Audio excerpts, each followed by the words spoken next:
And it kind of depends on how, if certain provisions of the bill are struck, the other provisions may stay.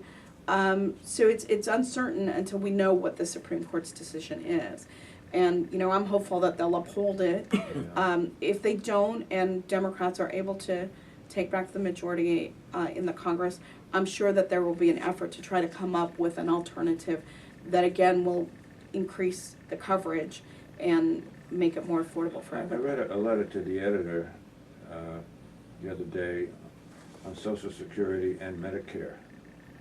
And the letter was very emphatic that we have, the seniors, we have earned what we receive from Medicare and Social Security. The problem is there are many, many others who have not paid into this over the years, and they are reaping some of the benefits.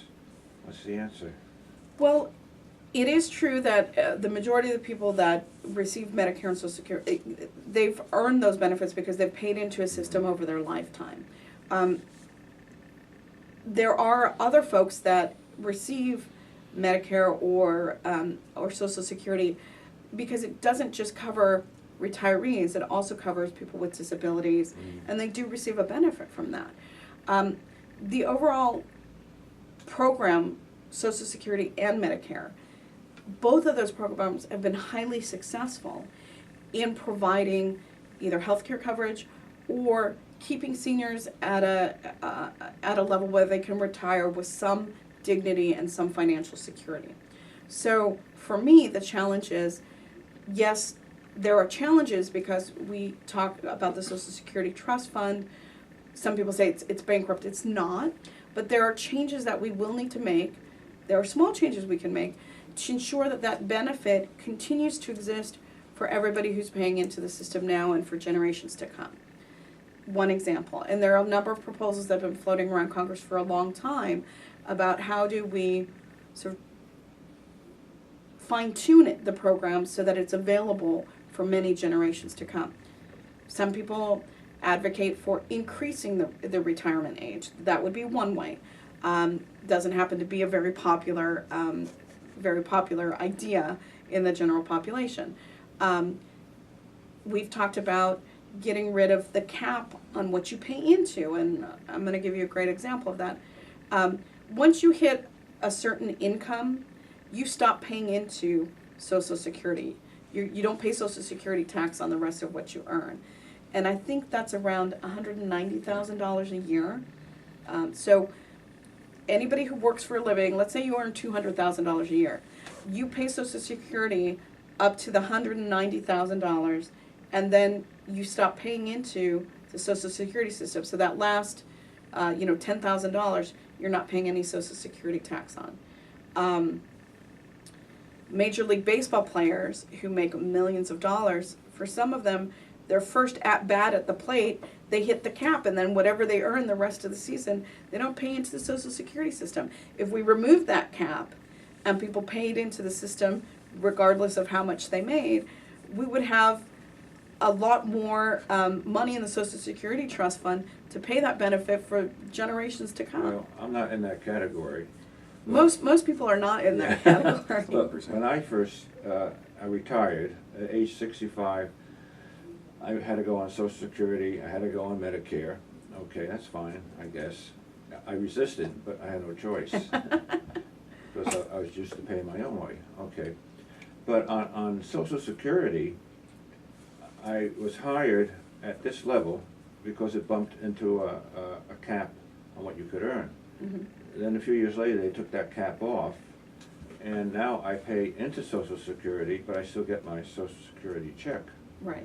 And that's great. It's every year they send me a little extra bonus, cost of living, I guess you call it, what I put into it plus the cost of living. Right. And for many of us, that's great, And because I go to, when I get my prescriptions, I'm over 65, and when I get my prescriptions, I see people writing out checks for hundreds of dollars. I'm assuming they're not covered, and I don't know how they can do it. Right. Prescription medications are so expensive, yeah. and if something some catastrophic or debilitating, disease hits, God forbid, the amount of money that people pay out of pocket is astronomical. My father has Alzheimer's. He's on about 7 different medications. He has coverage, but there's this donut hole right now that exists in Medicare. And, last year paid thousands of dollars out of pocket because he needs some medicines and they're expensive. Luckily, through the Affordable Care Act, that donut hole will close so that people don't find themselves in that area where they get no coverage for their My brother for died their of prescription. Alzheimer's a couple of years ago, and it cost, even though he was on Medicare, he was in his 80s, and even though he was on Medicare, the family still had to pay up and above some of the initial costs. Right. Like you said, And it's expensive. Yeah. And it's hard for families. What do you say to somebody who would come up to you and say, I don't want to, the biggest issue on the Affordable Care is the Band-Aid, Right. which is unprecedented if the Supreme Court rules against it. And these kids don't want to buy it because they're going to, I don't need it, I'm healthy. Don't make me buy it. But you're forced to buy car insurance, you're forced to buy house insurance, and if you own a house in Arizona, you still got to buy your insurance in Arizona. What do you say to people that say, I don't need health care because I'm healthy? And I don't want to buy it. And I don't want to buy it. Well, that's the most But interesting. yet I have to buy house insurance. Yeah. Right. That's the most interesting thing we hear from people. Why should I be forced to buy health insurance? I don't need it, I'm healthy. But the fact of the matter, you can be healthy as a horse and step off a curve and be hit by a car. And let me tell you, as healthy as you are, you're still going to need health care coverage because it's an emergency you didn't anticipate. Most people in their lives will come across some medical condition they never expected and never anticipated, or they themselves maybe didn't even cause, but they need that coverage. And if everybody pays into a system, they have that coverage, and it makes it more affordable for everybody. It's the same thing when people complain about, emergency rooms. And, people go to emergency rooms because they're not covered, they don't have health insurance coverage. So they wait until they're really ill and then they go to the emergency room. That's the most expensive point of care.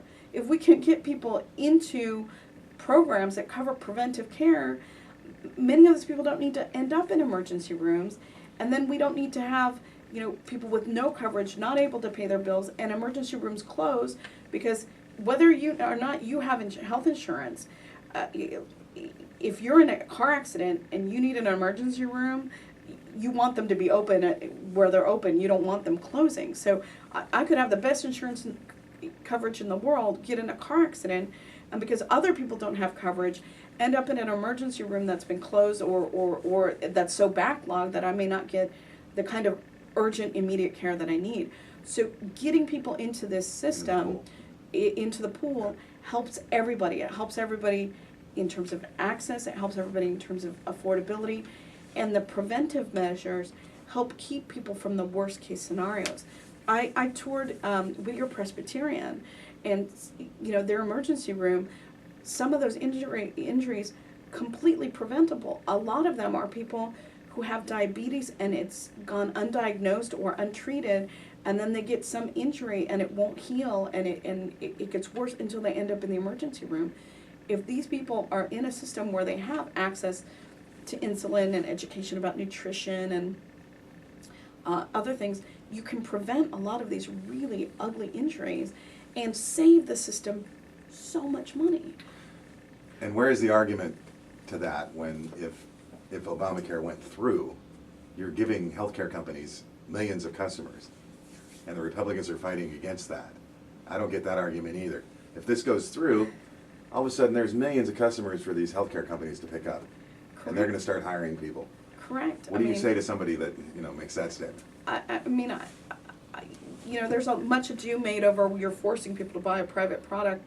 Well, again, there are state laws that require you to buy automobile insurance if you're going to be driving on the road, and there are, if you want to buy a home, you have to, purchase certain insurance for it.